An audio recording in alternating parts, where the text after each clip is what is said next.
తిరుమలలో వర్షం కురుస్తోంది. 2 రోజులు వర్షాలు కురిసే అవకాశం ఉందని వాతావరణ శాఖ ప్రకటించింది.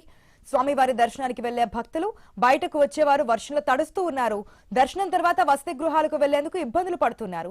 చలిగాలు తీవ్రత ఎక్కువగా ఉండడంతో భక్తులకు ఇక్కట్లయితే తప్పడం లేదు. పూర్తి అప్డేట్స్ మా ప్రతినిధి గోపీనాథ్ ద్వారా తెలుసుకుందాం.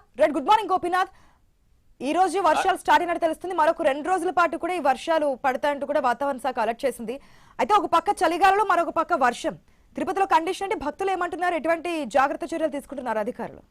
ఆశ, వాతావరణ శాఖ ఇచ్చినటువంటి హెచ్చరికల ప్రకారం రాష్ట్రంలో పలు చోట్ల వర్షాలు కురుస్తాయని నిన్నటి నుంచి కూడా ఇచ్చినటువంటి నేపథ్యంలో తిరుమలలో ఆల్రెడీ వర్షం రాత్రి నుంచి కూడా చిరుజల్లులతో కూడిన వర్షం కురుస్తుంది. మరోవైపు చలి తీవ్రత, ఈదురుగాలు భారీగా ఉన్నాయి.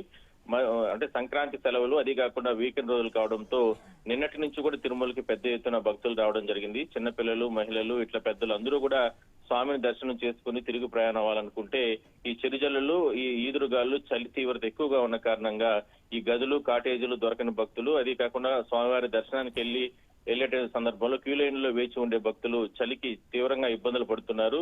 స్వామి దర్శనం చేసుకున్న తర్వాత కూడా ఆలయం వెలుపల వర్షంలోనే తడుస్తూ ఈ ఈదురుగాలులకు కారణంగా ఇబ్బందులు పడుతూనే అక్కడి నుంచి కూడా వెళ్తున్నారు. సో మొత్తం మీద తిరుమలలో విపరీతంగా -డిగ్రీస్ వరకు కూడా ఉష్ణోగ్రత పడిపోయిన నేపథ్యంలో టీటీడీ అంటే కూడా అప్రమత్తం అవడం జరిగింది. భక్తులు సమయం పాటించి గదులు, కాటేజీలు తీసుకోవాలి. లేని వాళ్ళు ఈ ఏదైతే డార్మెటరీ హాల్స్ టీటీడీ ఏర్పాటు చేసిందో అక్కడ వెళ్లి అక్కడ అంటే నిరీక్షణ చేయొచ్చు అంటూ కూడా విజ్ఞప్తి చేస్తుంది. నిన్నటి నుంచి కూడా ఒక్కసారిగా వాతావరణం మారిపోయిన నేపథ్యంలోనే తిరుమలకు సంబంధించిన భక్తులు మాత్రం కాస్త జాగ్రత్తలు తీసుకొని ఆరోగ్యపరంగా ఇబ్బందులు పడకుండా చూసుకోవాలంటూ కూడా టీటీడీ విజ్ఞప్తి చేస్తుంది. సాధ్యమైనంత వరకు స్వామిని దర్శనం చేసుకుని తొందరగా తిరుమల నుంచి తిరుపతికి వెళ్లిపోవాలంటూ కూడా అధికారులు సూచిస్తున్నారు. ఆశ.